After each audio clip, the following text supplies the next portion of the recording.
सोचिए, एक 23 साल की लड़की पहली बार किसी पर भरोसा करती है, पहली बार किसी के करीब जाती है और वही पल उसकी जिंदगी का आखिरी पल बन जाता है।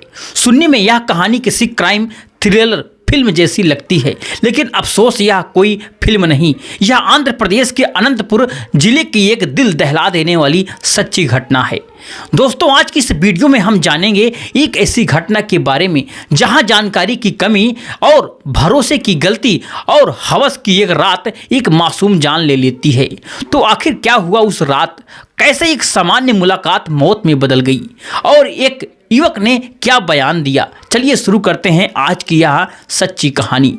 दोस्तों, यह मामला 21 जनवरी 2025 का आंध्र प्रदेश के अनंतपुर जिले के रामपुर मंडल के एक छोटे से गांव में। उस दिन माहौल बिल्कुल अलग था। गांव में सरपंच चुनाव के नतीजे आए थे और जीत की खुशी में चारों तरफ जश्न मनाया जा रहा था। ढोल नगाड़े, नाच गाना, भीड़, पूरा गांव सड़कों पर था। इसी भीड़ में एक 23 साल की युवती भी मौजूद थी। वह इसी गांव की रहने वाली थी। भीड़ का फायदा उठा करके वह चुपचाप अपने प्रेमी से मिलने के लिए पास ही मौजूद शिवा गार्डन वेदिका नाम की जगह पर चली जाती है। दरअसल यह युवती अपने ही इलाके में रहने वाले सूरज नाम के युवक से पिछले कुछ महीनों से लगातार बातचीत कर रही थी।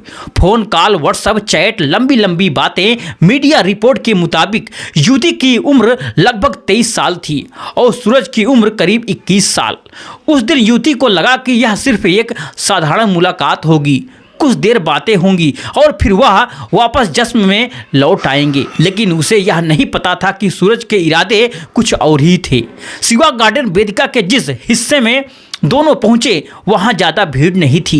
दोनों एक पेड़ के नीचे खड़े होकर बातें करने लगते हैं और कुछ देर बाद सूरज अचानक शारीरिक संबंध बनाने की बात करता है। युवती साफ मना कर देती है, लेकिन सूरज प्यार का वास्ता देता है, भविष्य के सपने दिखाता है और बातों में उसे उलझा लेता है। पास ही एक सार्वजनिक शौचालय था और इसके बाद दोनों उस टॉयलेट के अंदर चले जाते हैं। जैसे ही टॉयलेट का दरवाज़ा बंद होता है, सूरज का असली चेहरा युवती के सामने आ जाता है। युवती विरोध करती है, खुद को बचाने की यहाँ तक की कोशिश करती है, लेकिन वह वहाँ से निकल नहीं पाती है। कुछ ही देर में सूरज उस पर टूट पड़ता है और तभी कुछ ऐसा होता है जिसकी किसी ने दोस्तों कल्पना तक नहीं की थी। सूरज देखता है कि युवती के प्राइवेट पार्ट से तेजी से खून बह रहा है। पहले उसे लगता है कि यह सामान्य है, लेकिन खून रुकने के बजाय तेज बहने लगता है। खून इतना ज़्यादा बह चुका था कि युवती धीरे धीरे बेहोश हो जाती है। अब सूरज घबरा जाता है। वह बाहर जाकर के पानी लाता है, उसे होश में लाने की कोशिश करता है, खून रोकने की कोशिश करता है, लेकिन तब तक बहुत देर हो चुकी थी। साथियों, युवती के कपड़े पूरी तरह से यहाँ तक कि खून से भीगे हुए थे। सूरज उसे गोद में उठा करके सड़क की तरफ दौड़ता है। स्थानीय लोग यह दृश्य देख करके मदद के लिए आगे आते हैं। सबसे पहले युवती को नज़दीकी आंगनबाड़ी केंद्र ले जाया जाता है और वहां मौजूद लोग बताते हैं कि हालत बहुत गंभीर है, इसे तुरंत अस्पताल ले जाइए। युवती के माता पिता को फ़ोन किया जाता है और वे मौके पर वहां पहुंचते हैं और बेटी को सरकारी अस्पताल ले जाते हैं, लेकिन डॉक्टर जांच के बाद उसे मृत घोषित कर देते हैं। साथियों, डॉक्टरों के मुताबिक अत्यधिक ब्लीडिंग और अंदरूनी चोटों के कारण युवती की मौत हो चुकी थी। युवती के पिता को शक होता है कि उसकी बेटी के साथ जबरदस्ती की गई है और फिर इसी बीच सूरज वहां से फरार हो जाता है।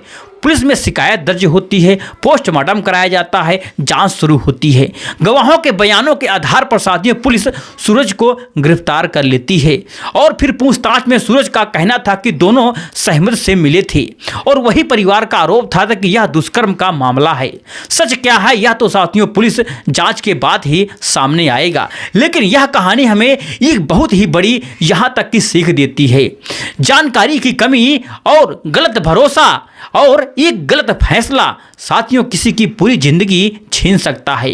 अगर आप इस वीडियो को यहाँ तक आखिरकार देख रहे हैं तो अपनी राय कमेंट बॉक्स में ज़रूर लिखें और ऐसे ही सच्ची क्राइम कहानियों के लिए चैनल को भी सब्सक्राइब करना बिल्कुल ना भूलिए। चलिए मिलते हैं नेक्स्ट वीडियो में एक नई घटना के साथ। तब तक के लिए जय हिंद, जय भारत।